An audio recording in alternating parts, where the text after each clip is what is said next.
آج جو گردن فراز ہیں، آج جو دستکش ہیں، آج جو پہلو اپنا جدا کر رہے ہیں، جو تعلق اپنا منقطع کر رہے ہیں، وہ یاد رکھیں کہ انہوں نے اپنے دین و ایمان کو برباد کر دیا ہے۔ لیکن اہل ایمان اس قدر خوشبخت ہیں کہ وہ ہر پہلو سے، وہ ہر قرینے سے حضور کے ساتھ اپنا تعلق جوڑتے ہیں، حضور سے اپنی محبت کو قائم کرنے کی تدبیر کرتے ہیں۔ امام طبرانی اس حدیث کو معجم میں لائے ہیں۔ محدث طبرانی نقل کرتے ہیں کہ مدینہ میں نبی کریم صلی اللہ علیہ وآلہ وصحبہ وسلم جلوہ گر تھے، صحابہ آپ کے ارد گرد ایک کہکشاں کی صورت موجود تھے۔ اچانک صحابہ کرام اٹھے اور حضور کے ارد گرد اپنے ہاتھوں سے ایک دائرہ بنا لیا، مضبوط دائرہ۔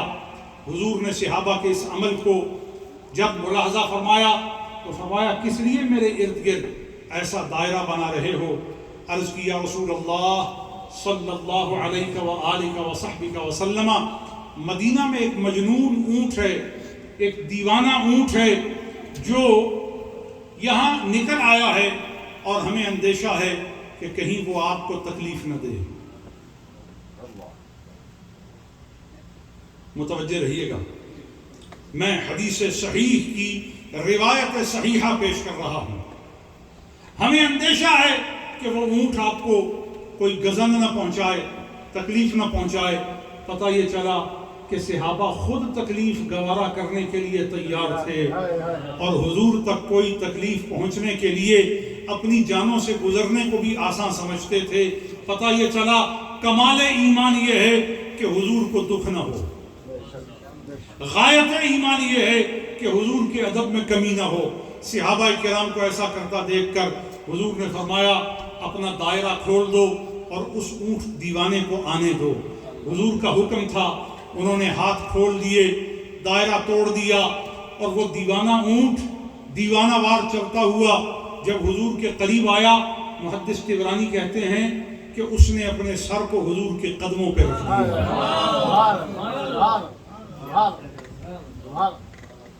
صحابہ رش کرنے لگے، اس کے سر پر بھی اور سر کے رکھنے کی جگہ پر بھی۔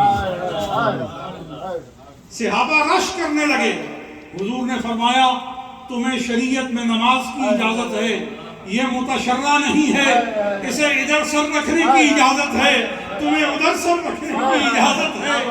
تم اس پہ کیا رش کرتے ہو؟ اس کا اپنا نصیب ہے، تمہارا اپنا نصیب ہے۔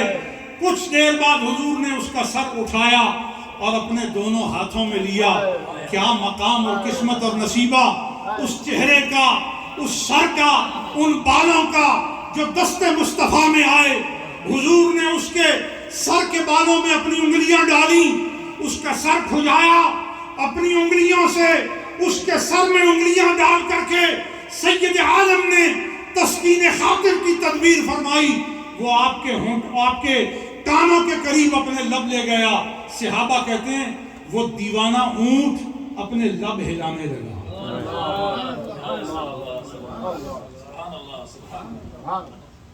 ایسا لگا جیسا وہ حضور سے کچھ تکلم ریز ہو، جیسا وہ حضور سے زیر لب کچھ عرض کر رہا ہو۔ اب ہم کیا جانیں کہ اس نے کیا کہا، لیکن یہ نہیں کہا کہ حضور کیا جانے کہ اس نے کیا کہا۔ صحابہ نے کہا، ہم کیا جانیں حضور نے کیا کہا، حضور کو اس نے کیا کہا یہ ہمیں معلوم نہیں۔ لیکن صحابہ یہ جانتے ہیں کہ دنیا کی سب مخلوقات جس بارگاہ نامزد میں آتی ہے، وہاں آ کر جو خلق بھی اپنی پیشکش کرے، مصطفیٰ جانتے بھی ہیں، سمجھتے بھی ہیں، پورا کرنے پر قادر بھی ہیں۔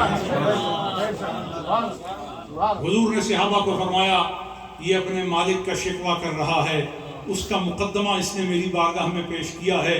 پتہ یہ چلا کہ جانور بھی جانتے ہیں کہ یہ وہ عدالت ہے جہاں پہ داد رسی ہوتی ہے، مراد بر آتی ہے اور تمنا مکمل ہوتی ہے۔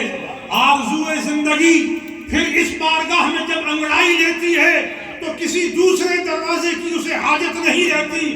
اسی لیے سیدنا علی ابن حسین زین العابدین نے حاتم طائی کے بارے میں جب سنا تو کسی نے ان کی بارگاہ میں عرض کی کہ جناب اس کے تو 70 دروازے تھے، ایک روایت میں آتا ہے کہ اس کے قصر کے 10 دروازے تھے، ہر دروازے سے سائل داخل ہوتا تو اسے مالا مال کیا جاتا اور کسی کو واپس نہ پلٹایا جاتا۔